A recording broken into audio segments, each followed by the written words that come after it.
안녕하세요. 저는 이번에 2019학년도 인천 초등특수지역에 합격해서 여러분 앞에 서게 된 김연화라고 합니다. 반갑습니다. 목소리 작진 않으신가요? 괜찮아요? 네. 먼저 제가 이렇게 합격자 특강을 통해서 너무 많은 도움을 받았어요. 그래서 여기 앞에 계신 선생님들 그리고 인터넷으로 이제 보게 될 선생님들께 많은 도움을 드리고 싶어서 샀습니다. 먼저 제가 임용 공부를 하면서 가장 중요하다고 생각하는 것은 케이스 바이 케이스입니다. 이것은 사람마다 너무나 방법이 다릅니다. 그리고 그렇기 때문에 나에게 맞는 방법을 찾는 것이 너무너무 중요해요. 그래서 저는 제가 어떤 사람인지 말씀을 드리고 나도 저 선생님하고 좀 비슷한데? 그러면 저 선생님을 한번 따라해봐도 괜찮을 것 같은데? 하시는 분들이 많은 도움을 받으셨으면 좋겠습니다.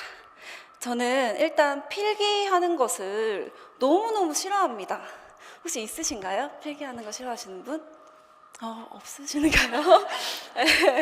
그래서 저는 구두 인출로 많이 암기를 확인을 하는 편이에요.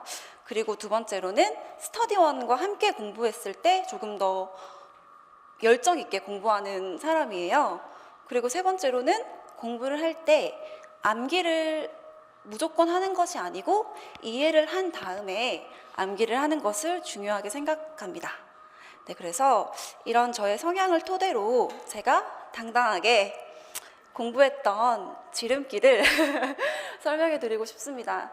저는 항상 스터디를 할 때에도 스터디 쌤한테 하는 말이 있었습니다.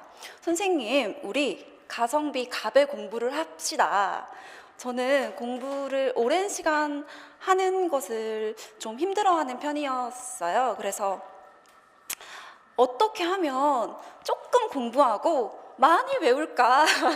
이런 잔머리라고 하죠. 그런 잔머리를 되게 잘 이렇게 쓰는 사람입니다. 그래서 어떻게 하다 보니까 다양한 팁들이 생기게 되었고 이 팁이 고득점의 결과로 나왔기 때문에 더 여러분들께 소개해드리고 싶습니다.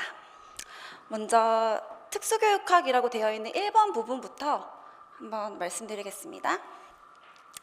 저는 이번 시험이 두 번째 보는 시험이었어요. 그리고 작년에 경기도를 봤었는데 이제 1차는 합격을 하고 이제 최종에서 아깝게 안 된 경험이 있어요. 네. 그래서 1년을 1차는 한 10개월가량 공부를 하시잖아요. 선생님들이 1월부터 시작을 하시면. 그래서 한 10개월 정도는 정말 초수 때는 정말 열심히 했어요. 근데 그 열심히 한 게 저의 기반이 되어줘서 재수 때 공부가 무척 수월했습니다. 그래서 초수 선생님들도 많이 있으신 것 같으니 초수를 기준으로 설명을 하고 재수로 넘어가도록 하겠습니다. 초수 10개월에는요. 저는 서지은 교수님의 직강 패키지를 끊었어요. 너무너무 좋았던 것은 서지은 교수님께서는 암기에 포커스를 두기도 하시지만 이해도 시켜주십니다. 그러니까 예를 들면 정서및 행동장애 할 때 내재화 부분 배우시잖아요. 그러면 내재화가 뭐지? 선생님들 내재화는 아무것도 하지 않고 있는 시간이 길다든지 상호작용의 시간이 많이 부족하다든지 이런 학생들이 보통 내재화에 많이 포함이 됩니다 라고 예시를 알려주시잖아요. 그럼 저는 그 예시를 적어뒀어요. 그리고 내재화에 대해서 이게 내재화구나 이해를 한 다음에 이제 서진 교수님께서 외우라고 하는 부분들 형광펜 치시잖아요. 그 다음에 그 형광펜 위주로 외웠습니다. 그렇게 해서 복습은 스터디를 활용을 했고요. 저는 혼자 공부하는 시간은 없었습니다. 스터디를 굉장히 많이 했어요. 그러니까 스터디를 초수 때는 10시간씩 막 이렇게 정말 이 정도로 하시는 분은 없을 텐데 같이 공부하는 게 서로서로한테 너무 좋았기 때문에 10시간 스터디룸을 끊어서 중간에 밥도 먹으러 나갔다 오고 그래서 같이 복습도 하고 암기도 하였습니다. 이제 복습을 할 때 인출을 토대로 많이 복습을 했어요. 그러니까 암기는 무조건 빨리 하시는 게 좋은 것 같아요. 상반기 때 암기를 할 때 나는 외운 것 같아도 누군가가 물어봤을 때 대답을 하지 못하면 외운 게 아니잖아요. 그래서 복습도 하면서 암기 점검도 하면서, 예를 들면 선생님 이 부분에 대해서 인출해 보세요. 책 없이. 인출을 한다 그러면 나 외웠구나. 인출을 못한다 그러면 제가 다음 시간에 다시 한번 이 부분 인출할 기회를 주세요. 이렇게 해서 서로에게 도움이 되는 스터디를 굉장히 많이 했던 것 같습니다. 그리고 저는 정말 강추드리고 싶은 거는 무엇이냐면요, 저는 서진 교수님의 그 끈기 책을 토대로 제가 타이핑을 쳐서 저만의 특수교육학 책을 만들었어요. 근데 이때 너무 좋았던 건, 여러분들도 공부하다 보시면 어려운 과목들이 계세요. 학습장애라든지 의사소통이라든지 그런 과목들을 앞에다 배치를 했어요. 그러니까 정서, 자폐 이렇게 나가는 것이 아니고, 한번 1, 2월 기본 이론을 했고 저만의 특수교육학 책을 만들 때 내가 어려워하는 부분, 힘든 과목들을 무조건 앞에다가 배치를 해서 책을 만들다 보니까 보완이 되는 거예요. 일단 앞에 있으니까 앞에부터 하고 넘어가고 싶은 마음이 들거든요. 그래서 그게 너무 좋았고, 이제 저는 그 책을 만들 때도 표를 굉장히 많이 활용을 했습니다. 예를 들면 이렇게 서브를 만드시잖아요. 그러면 학습장애라고 했을 때 이렇게 줄글러 쓰는 것이 아니라 정의 하고 표, 이론 하고 표, 교육적 중재 하고 표, 이렇게 표로 다 만들었어요. 그럼 이게 굉장히 좋은 점은 표 자체가 기억에 정말 잘 남아요.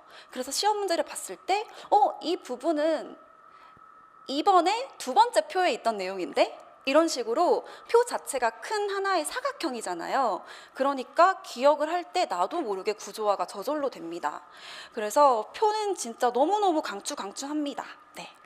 그리고 이렇게 이제 1, 2월 끝난 후에 서브를 만들었고 기출을 또 분석을 해주시잖아요. 그러면 기본 이론을 보고 기출을 또 보면 두 가지의 책을 보게 돼요. 그것보다는 저는 제가 기본 이론을 만든 파일이 있잖아요. 그럼 그 파일 밑에 예를 들면 이렇게 정의 부분에 만들었으면 이 정의랑 관련된 기출이 나온 부분이 있을 거예요. 그럼 저만의 시그니처를 만들었어요. 이렇게 크게 해드릴게요. 그냥 이런 기호 있잖아요. 한글 들어가면 이런 기호를 무조건 붙인 것은 기출이에요. 네. 그러니까 이 내용 밑에 이 기호가 있고 그 기출에 나온 지문을 이 밑에 넣어버렸어요. 그러면 이 내용도 외우고 기출에 나온 문장까지 같은 맥으로 외울 수가 있는 거예요. 그래서 책을 보면 정말 내가 만든 나만의 특수교육학 책에는 내가 외우고 싶고 소화하고 싶은 이론도 있고 기출도 있고, 그러니까 무서울 게 없는 그런, 진짜 이 정도면 나 시험 볼 수 있겠다 라고 할 만큼의 책을 만들었습니다. 그리고 밑에 제가 직강, 이해, 암기 이렇게 적어놨는데요. 직강은 무조건 빨리 가서 앞자리에 앉으려고 노력을 했어요. 이제 서진 교수님께서 학생들 눈빛도 많이 마주쳐 주시고, 그리고 쉬는 시간에 질문을 하면 이해할 수 있게끔 정말 성심스럽게 설명을 해주시거든요. 그래서 선생님과 눈빛을 더 많이 마주치고자 저는 꼭 앞자리에 앉았습니다. 이런 사소한 것들이 정말 동기부여가 많이 됐던 것 같습니다. 그리고 이해를 하는 부분에서는 어떤 선생님들께서는 무조건 임용은 암기 아니야? 라고 하시는 분들도 계셨어요. 근데 저는 이해를 하는 이유는 오랫동안 빨리 암기를 하려고 이해를 한 것이었거든요. 그래서 이해를 할 때에도 예를 들면 정말 쉽게 예를 들면 외연화 부분을 만약에 이해를 한다고 한다면, 제 친구 중에 좀 외연화 성향이 많은 친구가 있었어요. 그럼 저는 그 이론을 볼 때마다 그 친구가 떠오르는 거예요. 그러면 외연화 옆에 누군지는 안 밝히지만 그 친구 이름을 적어놨어요. 그럼 하나의 저의 심상이 되는 거예요. 그래, 그 친구였잖아.